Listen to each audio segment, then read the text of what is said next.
It's time. It's a sin to use the time ring, but I have to go back. Back to when I covered this topic.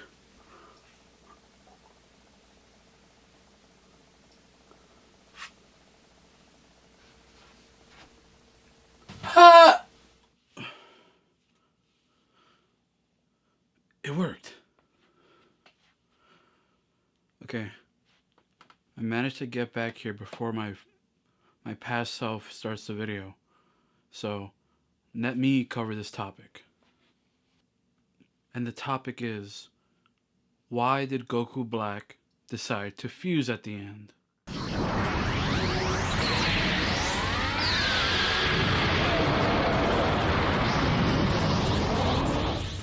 Okay, so I really want to get this off my hairy chest, and the only way I can do that is to give some context of Goku Black and the future Trunks arc in general to those newcomers that are here before I just jump into everything and just...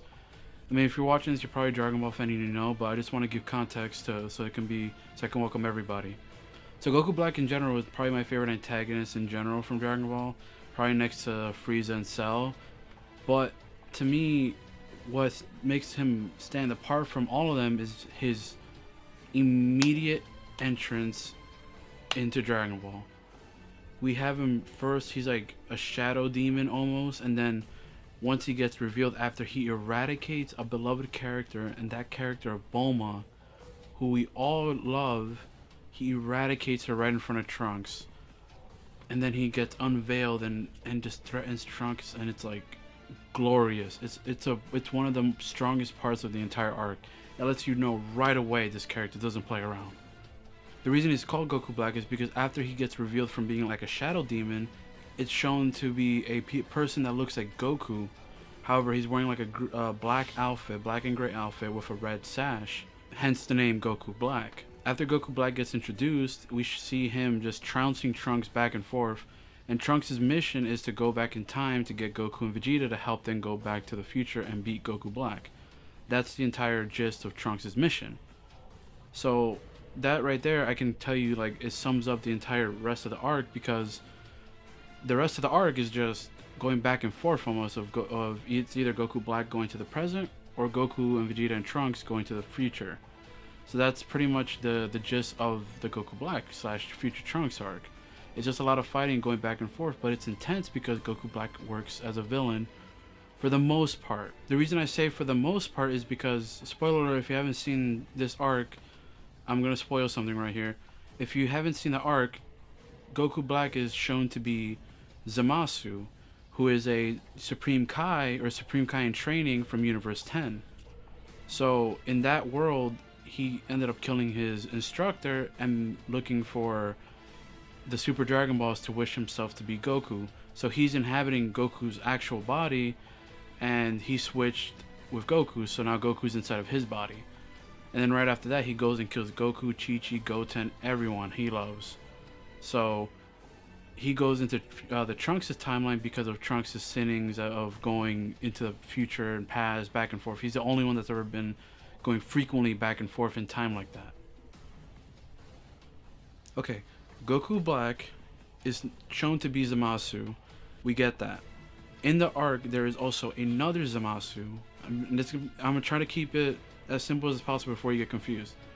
So, Goku Black, after he takes over Goku's body and kills the people in his timeline, he decides to go to a different timeline of the same like universe, and he finds the other Zamasu who has the same intention of killing his master, but he hasn't gotten there yet. So he goes there, he kills his master for him, and then they pretty much, they build the same unique bond, and then so basically he goes and recruits himself. Because his idea is like, no, who else knows me better than me, and who else could be a better partner than me? So now you have, and then after that, he took him to the Super Dragon Balls, and instead of him getting Goku Black's body, he told him to be immortal, so nothing can hurt him or kill him.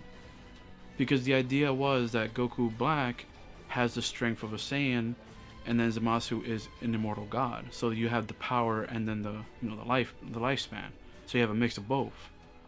So that's where I say it works for the most part, because after this it gets kind of like weirdly zany and kind of like a little over the top, which I do appreciate that. I love the character still because of that. But it does go a little over the top with like, oh, this world needs to be purged, it needs to be beautiful, this and that. It's kind of different from how he started, which is very ruthless and stuff like that. And now we're gonna get to the part where I think is the strongest part about Goku Black's character, is the fact that every time he fights, he literally gets a massive Zenkai boost. And if you don't know what a Zenkai boost is, I'll tell it to you right now. The Zenkai boost is practically what Saiyans use whenever they get near death. Their bodies, when they recover, they get a certain amount of power.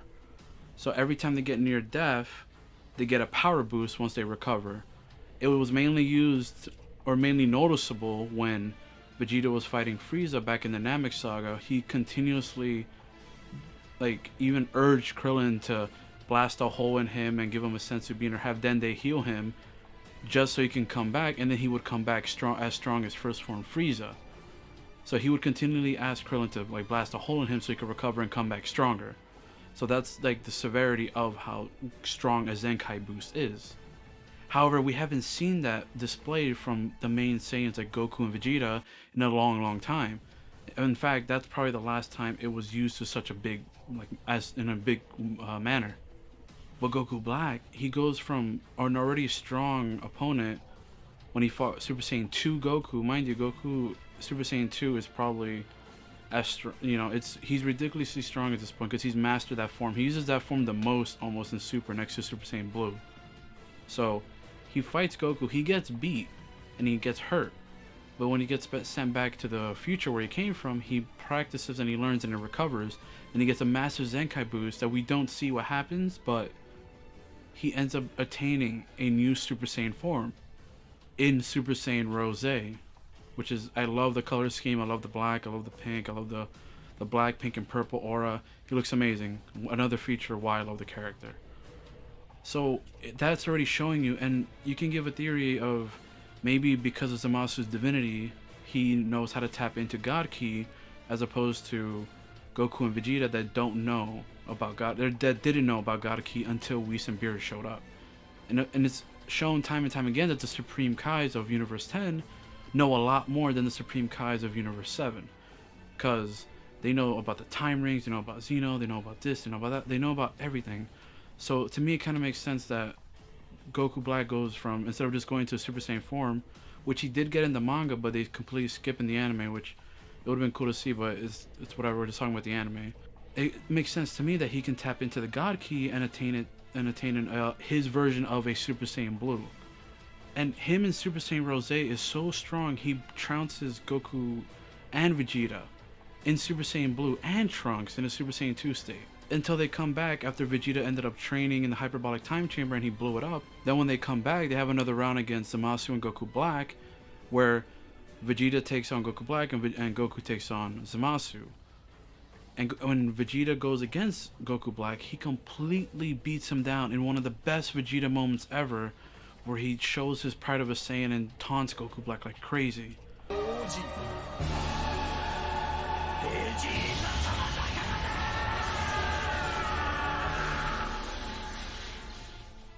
Goku Black quickly thinks, oh, anger is a source of your problem. So what if I get angry and I hurt myself as well? So he stabs into his hand with his ki, he grabs it, and then he makes a giant scythe that he ends up cutting a dimension, like a dimensional rift. And he doesn't even know, he states it himself, he doesn't know how strong he's gotten, and he just says, oh, maybe that's the pit of my anger. He doesn't know what this rift is. And not only that, the rift leaks clones of him. And at that point, he can trounce the newly upgraded Vegeta and Goku. So he's up to a level of just incredible strength. He doesn't even need the other Zamasu, who's being held off by Goku and I think Trunks at one point. And the whole idea with Zamasu is because he's immortal, they were gonna seal him into with the Mafuba technique. However, when they sealed him and then he got out of it, he said he was weaker or something to that avail. And then that's when immediately, this is where the rushing of the ending comes from. Immediately after he gets unsealed, Goku Black comes over, He's like, whoa, you're in bad shape. And then they just decide it's time to fuse. So why did they fuse? To me, that question baffled me for so long because it made no sense to me. Because fuse Zamasu, now one being, he looks cool. He has like a divinity halo, whatever. Now that he became one, he's just one target, albeit a very, very, very, very strong target, because not even Goku or Vegeta could fight him too much. And Goku had to go to Kaioken. He finally tapped into Kaioken to even do damage to him, and he had to do a full power Kamehameha that sacrificed his arms. So he is a very strong opponent. However, this is the reason they truly fuse. The real reason they fuse is because it's an anime trope. This happens in a lot of animes. In most recent history that I can recall, personally, is when Naruto and Sasuke were fighting Madara in the end of Naruto Shippuden, and Madara was too strong because he became the Sage of Six Paths, had all the chakra, had both Rinnegan's, had all these techniques. So Kaguya absorbed Madara and became quote unquote stronger. He became a literal god. However, he became weaker at the same time because Kaguya doesn't have a personality. The main thing that she does is she just throws these bone spears that like eradicate your body. Sure, if it hits, it kills you, and she can shift dimensions. Albeit that's not a light thing to take into account. That's incredibly impressive. However, it made her weaker because she doesn't know as much techniques as like Madara could. Madara abused his techniques to the max, so he can defeat both of them.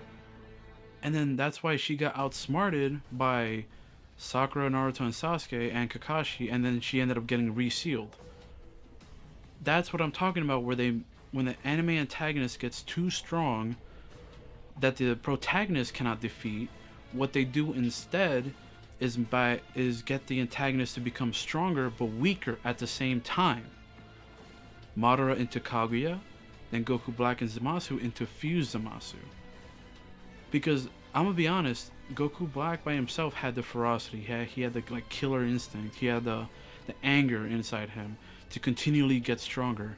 He's the only character in Dragon Ball Super that continually got Zenkai boost throughout his fighting. Sure, maybe Goku in the Tournament of Power later on, but it wasn't like that much of a difference. Like Goku Black, it was a massive difference each little Zenkai boost, and he didn't even have to recover for too long or go completely near death. So, and not only that, when he got his scythe, he was owning both of them. So there was no real reason to fuse, because Zamasu is still immortal. Even if he's weaker, they didn't have the container anymore because it broke. So there was no real reason to fuse or anything.